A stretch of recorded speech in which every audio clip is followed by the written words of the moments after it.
Hello all. Um, First of all, thanks for being here on a Sunday afternoon. I'll try to make this talk as simple as possible. So today I'm going to walk you all through a talk about routing in a single page application and SPA routers in general. Also, we are going to build a minimalistic SPA routers from scratch. Let's see how it goes. So I'm Gokul. I work as a front-end developer at Zoho, and also I help organizing Ember.js meetup Chennai chapter. So if you want to know anything about Zoho or the meetup, please reach me out through any of this channel. First of all, I like to share how this talk was born. When I was developing my personal website, I was very curious to build a site using Glimmer.js, which was a newly released framework then. That is because I personally love working with Ember, and Glimmer is the actual rendering engine used in Ember framework. So obviously Glimmer.js attracted me. And if you want to know anything about Glimmer, you can find at this link, glimmerjs.com. Since the framework was still young, there was no go-to solution for routing in the ecosystem. Hence, I built my own, and the rest of the talk will contain the actual process. Okay, let's dive into the actual topic. So what mean by routing in general computer science terminology? It is a process where a router can forward data to a given destination with few conditions or constraints, etc. So this seems simple. Let's see how this fit into the routing of web application world. So routing in web application land consists of two parts. First of all, the mapping of URL pattern to the actual code, which means we have to define what should be done when a user hits a particular URL. This mapping is usually done in the router part of the application. Second one is the direction. When a user hits a particular URL pattern, we have to take them to the code, and the code should handle the rest of the part, whether it may be a state change or it may be a new page redirection, whatever it may be, the code should handle that part. One thing we have to notice here in the routing is that it doesn't mean the given URL should lead the user to a new page or new document. The routing or URL change may lead to very simple state change such as opening of a pop-up or opening of a alert button, etc. Thus, any small state change in the app can be and should be captured via routing. Here in this GIF, the google.com URL should be pre-mapped to the code inside Google's router, and when a user hits that address into the URL bar, browser's URL bar, the mapped code should handle that and take them to the home page of the Google. So what's the big deal about routing? Why we have to know so much about routing? Actually, it's the URLs. URLs are the most awesome as well as the underrated feature of the web. With URLs, we can easily recreate more or less the exact same state of the application as where we left off. So apps can be easily resumed from any state or shared to anyone without our list state losses. In fact, deep links are more popular in mobile apps nowadays to target a particular page inside the app, which was heavily inspired by web URLs. In order to move forward, we have to know that there are two types of routing. One thing is traditional, and the other thing is the client-side routing, which is followed by most of the client-side framework nowadays. So what is mean by a traditional routing? It's as a server-driven routing technology. So server has to be mapped to every possible URLs that an app can be have. When a user navigates to an URL or click any link of any URL, request for a new document will be made to that URL, and full page will be reloaded, and the entire page will get painted into the browser. You can see in this GIF that clicking a new link in the meetup fetch a new entire new page and paints it over from the scratch. The second thing is client-side routing or SPI routers. Generally, SPI routers are handled by the client, that is by the JavaScript in the browser, not configured in the directing servers or anything like that. Similarly, when a user navigates to the URL, yeah, the routing will not initiate a request for a new document. Instead, it will request for a supporting data alone. If a page needs a particular data, it will be fetched from the server, not the entire page. So the page will be partially updated, and a new section will be painted instead of an entire paint from scratch. So in this GIF, you can see that clicking on a various link in my personal website paints the right hand side of the page, whereas the left hand side remains the same. So why we have to do SPI routing? So what are the benefits? The routing in client-side routers feels instant, and there will not be any extra round trip to fetch new documents from the servers or CDNs, anything like that. Also, DOM updates and painting can be intelligently done by the client-side routers, as we don't need to tear down the entire page and build it from the scratch. We can calculate, we can measure and calculate the part that needs to be updated, and we can only update the dynamic parts as well. So let's build a basic SPI router. Before building a router, a minimalistic router, we need to know that for building a router, we need to understand the way in which the router will get a navigation request. These three are the common ways a navigation to a new page or state will be made. Either user can click on a link inside the app to go to a new page. A user can click on the browser's forward and backward navigation, or macOS forward and backward navigations to move between pages, or the user can directly enter the URL of a page into the address bar and aims to get into the page. So the entire router we are going to build about is heavily inspired by Ember router architecture. However, most of the pattern followed in this router is common to every framework routers out there. So it should be framework agnostic. So let's so we are going to jump into the live code session. Hope everything works as expected. So let's see.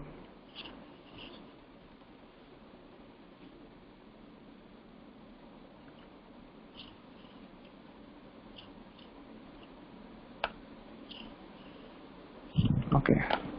Can everyone able to see? Yes.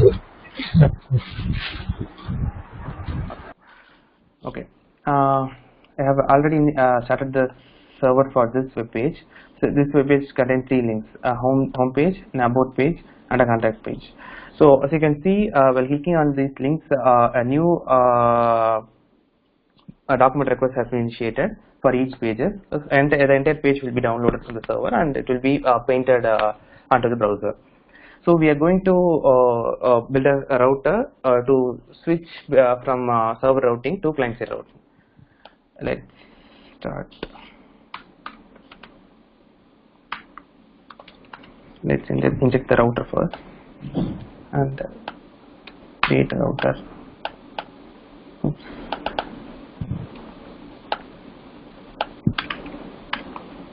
Router. So as we previously saw, navigation type will be of three types. So let's solve these types step by step. First of all, clicking the link for a page within the app. So while clicking about page or contact page, we should use our router instead of traditional server routers, instead of traditional methods of fetching documents. So for this demo, for the initial stage, let's focus on this about link alone. So about link can be grabbed via about ID. So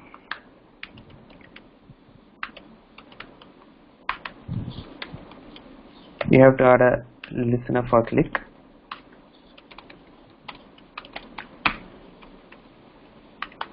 grab the event. Since the element is an anchor tag, we can fetch that stuff from the target itself. So we can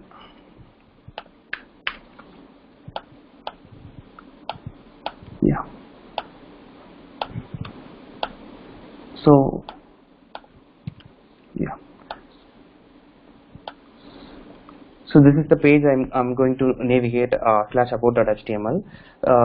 So now let's implement the routing part. Before moving into that, we need to grab the path name. Here the path name is about.html. We don't need the host URL or anything like that. We just need to know to which page the user has to be routed. So that can be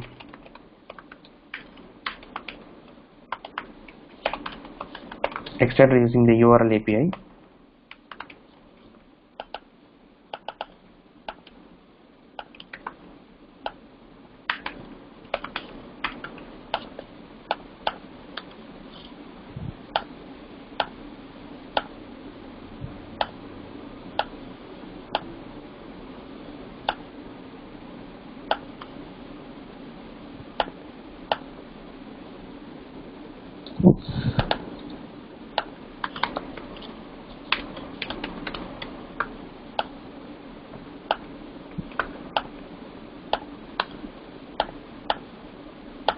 So about.html is our path name. Let's implement this routing method.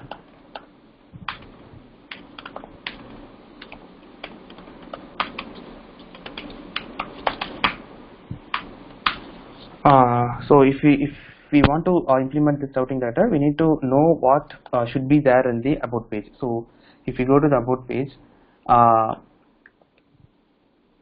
the header as well as the navigation part is as same that of the index.html or any other page. The only dynamic content here is this section. You can see this is the dynamic section, dynamic content of the about page. So we just need to render this content instead of the home page content when a user navigates to the about page. So instead of rendering this content statically, we just comment it out in the index.html file, and let's render a element called outlet. You can call it by any name, just it's a convention.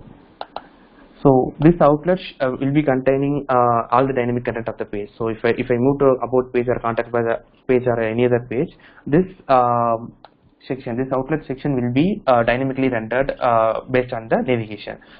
So we don't need to have a static content in this page. So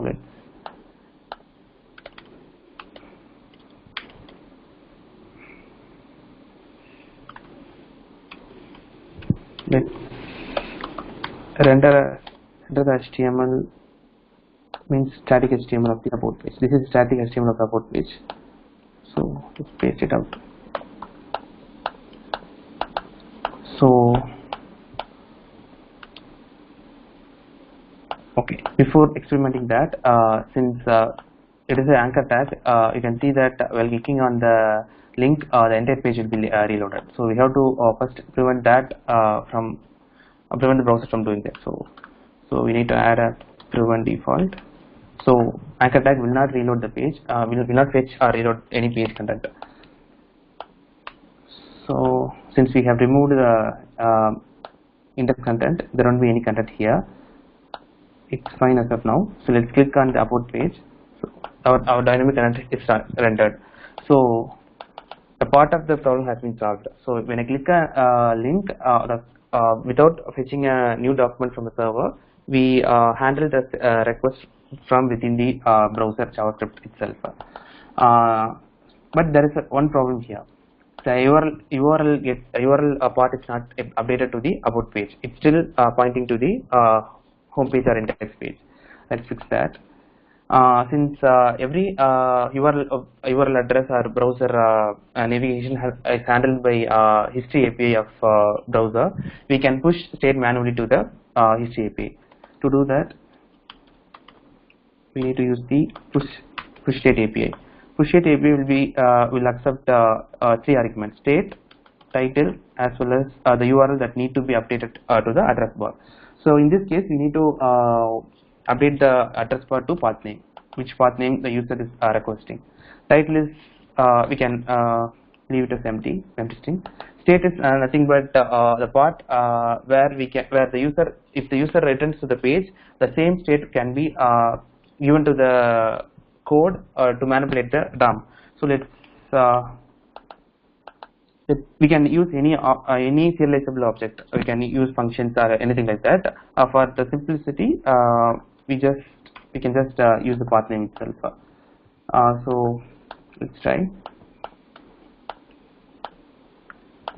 Yeah, URL gets updated, as well as the about page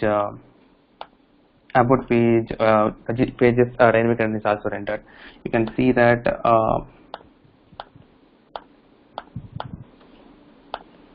by clicking the about page, no new request will be made to the server.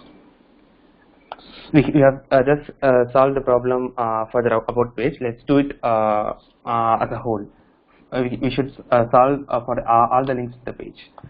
So grab all the links.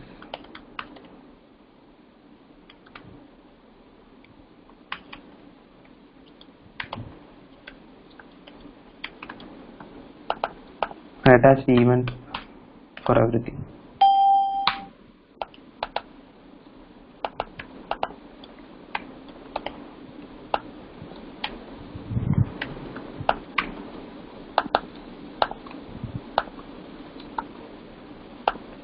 So this content has to be dynamic. We cannot hard code a support page. So let's maintain that in a map.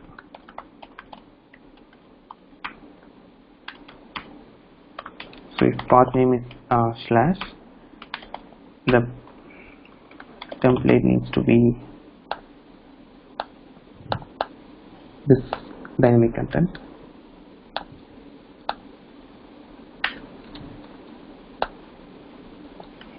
Let's just copy paste. Save go to HTML. Content.html. Let's grab the HTML part as well.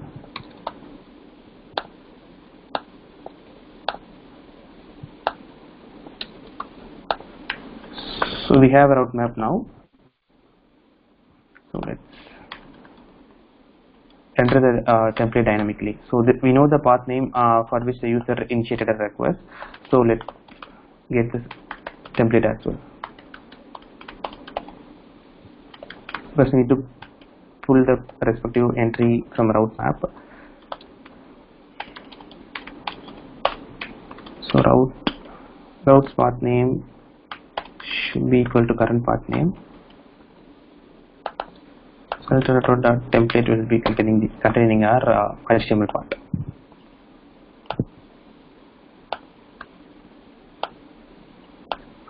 So yeah, content page content as well is loaded. Okay. So we have just completed the first part of the navigation type. Clicking the page within the app should work. It's working now. So let's move on to the next one. Pressing the forward and backward browser navigation. So let's try now if it is working or not.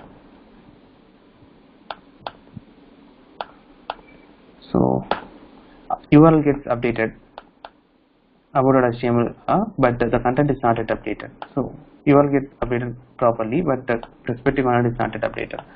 This is because the forward and the backward navigation is handled by browsers, and same states can be retrieved from the pop state event. Since we push the state manually, when user click on any of the navigation button, the browser will emit the pop state. So we have to listen for that pop state event.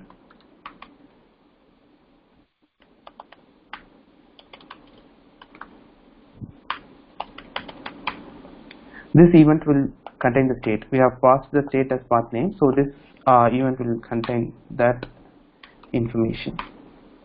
So event dot state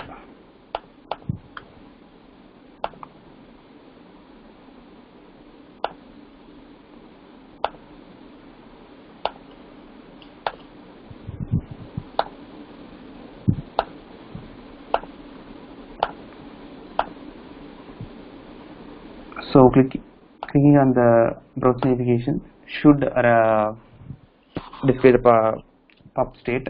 The state is about.html. So we moved from contact.html to about.html. So since we have now get the proper state of the application by the pop state event, we can handle the routing just by pass this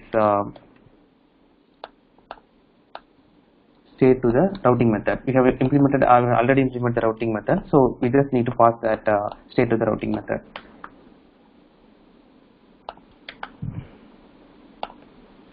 So let's see if it's working properly. Works. Yeah, it's clicking the back button. It's leading to about.html page, but there is an issue. I cannot go beyond this page. This is because we have a little bug in our code. Okay, if you look at the router example.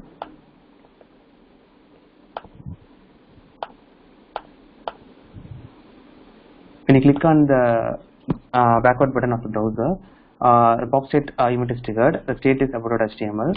Unfortunately, we again push the same state to the history API. Since the browser handles the event internally, we should not push the state again into the history API.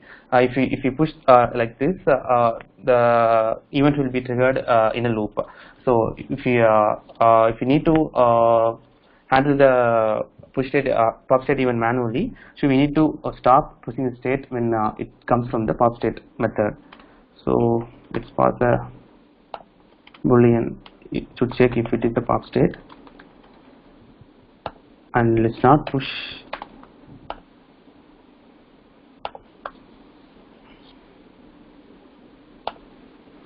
Let's not push into the history API if the navigation request is originated from pop state event. So let's try now.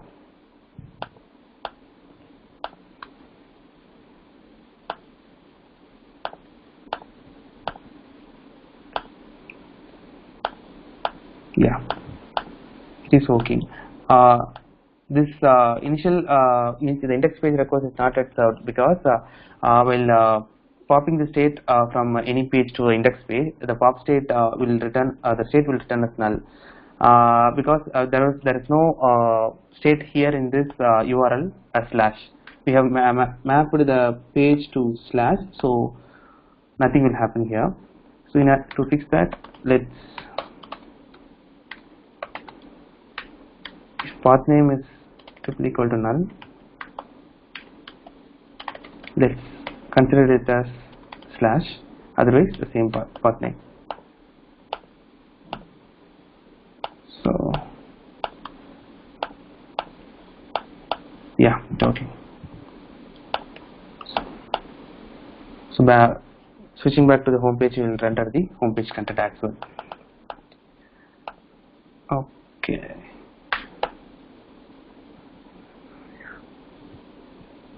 Okay. We have also completed the second step. Clicking in the backward and forward navigation should work properly as expected. So now we don't need this contact as well as the about.html separately, since we have handled the same in our client side routers. So let's delete that. Okay.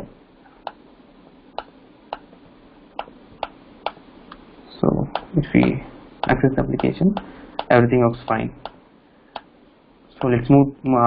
Here comes the third navigation type, inputting the direct URL into the address bar. Since you have deleted the about and contact page, when the user go to the about page and reload the application, he will not be seeing any pages, because since it is a first time hit to the server, the browser will try to initiate a new return request called about.html. Since we deleted the file, there won't be any about.html in our server. So the third type of navigation will contain a slightly different approach than the so far seen approaches, because it needs the server to be configured appropriately. Let's switch back. So this is a sample router implementation. Here in this glitch workspace, I copy pasted everything we have done so far, and I have redirected every request to the traditional routing part, the start part, to serve as an index.html. So if whatever the request that is made by the browser, it will be handled by the server, and the index.html will be served for every request, whether it may be about.html or contact.html. The entire request map will be served by the index.html itself. So this is the rendered part of that server. So reloading from about.html will not throw an error, because we handled that in the server. So about.html will not send actual about.html, it will send the index.html. So there won't be any static part here in this HTML. So initial rendering will be handled in the server part, in the router part. So initially this when the app loads at initial state, we need to handle routing using this method, because for the first time the app encounters a different path name. For example, if user hits a URL with about.html, this path name will be about.html, and initial routing can be handled by this path name. So I forgot to mention this part. This is because this is a small glitch in our code.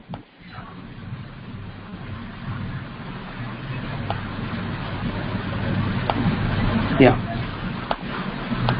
If a user clicks on about page multiple times, clicking on the back button multiple times will not work, because we have pushed the about page multiple times into the history stack.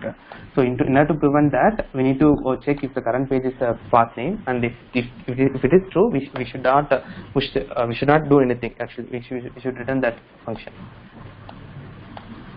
Okay, actually we have implemented the entire router part in the client side itself. So this is the demo application with the server implementation. So we have the thing we have seen so far is just a very bit intro about the SSP routers. It aims to provide a foundation only.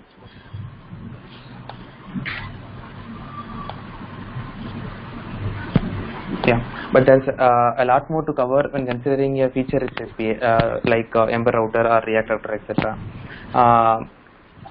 Hopefully we can see those things in the upcoming meetups. Some of the examples are nested page routing. If a user hit a nested page, for example, post/id/comments, what should happen?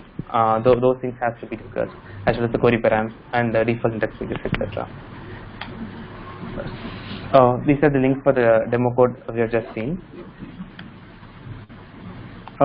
These are the few articles I referred in case if you need.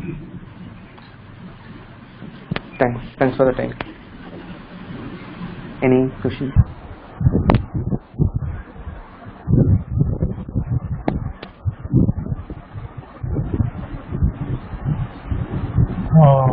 Thanks, Gokul. Thanks for the great talk.